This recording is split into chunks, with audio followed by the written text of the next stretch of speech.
నవదీప్ పిఠాపురంలోని శ్రీపాద శ్రీవల్లభ మహాసంస్థానం దత్తక్షేత్రాన్ని దర్శించుకున్నారు.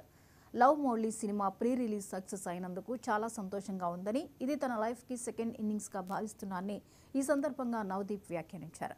పిఠాపురం నుంచి పోటీ చేస్తున్న జనసేన అధినేత పవన్ కళ్యాణ్కి మద్దతిస్తున్నానని చెప్పారు. కష్టపడి పనిచేసే వారిని ఖచ్చితంగా ప్రజలు ఆదరిస్తారని, పవన్ కళ్యాణ్ ఖచ్చితంగా గెలిచి తీరుతారని కూడా ఆశాభావం వ్యక్తం చేశారు.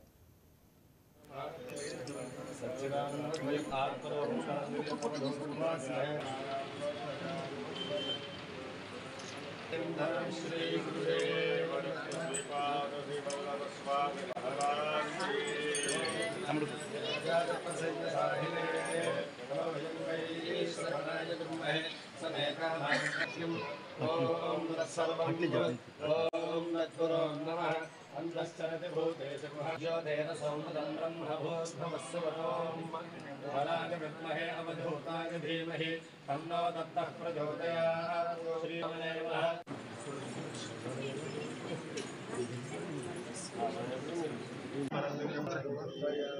ఇంత వేడిలో కూడా మా దగ్గరికి వచ్చినందుకు మీడియా మిత్రులందరికీ thank you so much. Love Mouli cinema trailer release చేసాం నిన్న హైదరాబాద్లో చేసి, దాని తర్వాత వైజాగ్ వెళ్ళిన రాత్రి వైజాగ్లో కూడా రిలీజ్ చేసి, ఈరోజు కాకినాడ, రాజమండ్రి, రేపేమో విజయవాడ, గుంటూరు ఇలాగా థియేటర్స్ దగ్గరికి వెళ్ళి ట్రైలర్ చూపించి ప్రేక్షకుల రియాక్షన్స్ అది తీసుకుంటున్నాం. 2-3 సంవత్సరాల నుంచి చాలా కష్టపడి చేసిన సినిమా, చాలా ఇష్టపడి ప్రేమించి చేసిన సినిమా ఇది. మేఘాలయాలో షూట్ చేసాం మొత్తం అంతా.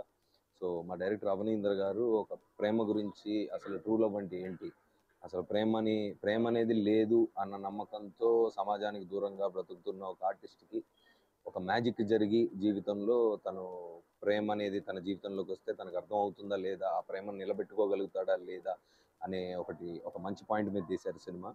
సో చాలా బ్యూటిఫుల్గా వచ్చింది. నిన్నటి నుంచి ట్రైలర్ రెస్పాన్స్ కూడా చాలా బాగుంది. అయితే మొదటిసారి మామూలుగా సినిమా రిలీజ్ అయిన తర్వాత ప్రేక్షకుల మధ్యలోకి వెళ్ళడం అనేది జరుగుతుంది. కాకపోతే అంటే ఈ సినిమా పాయింట్ చాలా మంచిది, ట్రైలర్ కూడా చాలా బ్యూటిఫుల్గా ఉందని అందరూ అంటున్నారు. సో మీ దాకా వచ్చి, మీ ఊరు వచ్చి మీకు చూపిద్దామని వచ్చాను. అండ్ మామూలుగా గుళ్ళకి కూడా అంత ఎక్కువ వెళ్ళను, ఈ మధ్య వెళ్ళడం మొదలుపెట్టాను. అండ్ ఈ దేవాలయం కూడా చాలా బాగుంది. లోపల స్వామివారి మూర్తులు చాలా చాలా బ్రైట్గా, చాలా అంటే కళ్ళతోటి ఉన్నాయన్నమాట. సో ఇట్స్ గుడ్ ఫీలింగ్ అండి, మంచి వైబ్ వచ్చింది ఈ గుళ్ళో.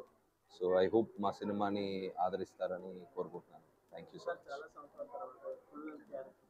అవునండి, డెఫినెట్గా ఇది నా సెకండ్ ఇన్నింగ్స్ అని చెప్పాలని ఉందండి. సో డెఫినెట్గా మేము చేసినప్పుడు అదే ఫీల్ అయ్యాం. సినిమా అవుట్పుట్ కూడా అలాగే వచ్చింది. సో డెఫినెట్గా ప్రేక్షకుల వరకు సినిమా వెళ్ళిన తర్వాత, వాళ్ళు చూసిన తర్వాత డెఫినెట్గా మీరు కూడా అదే మాట అంటారని నేను ఆశిస్తున్నాను. Thank you. పవన్ కళ్యాణ్ గారు పిఠాపురంలో పోటీ చేస్తున్నారు. అవునండి సార్. ఇప్పుడు ఎవరు త్రూ ప్రచారం చేసినా ప్రేక్షకులు, జనాలు ఎవరు మంచి చేస్తున్నారు, ఎవరు నిజాయితీగా జనాల గురించి నిలబడుతున్నారు అనేది వాళ్ళకి తెలుసండి. సో నిజాయితీగా మీ గురించి నిలబడుతున్న వాళ్ళకి డెఫినెట్గా సపోర్ట్ చేయండి, అందరూ వెళ్ళి ఓటేయండి. అలాగే నిజాయితీగా మేము ఈ సినిమాని తీసాం, మమ్మల్ని కూడా ఆదరించండి. ఇంత వేడిలో కూడా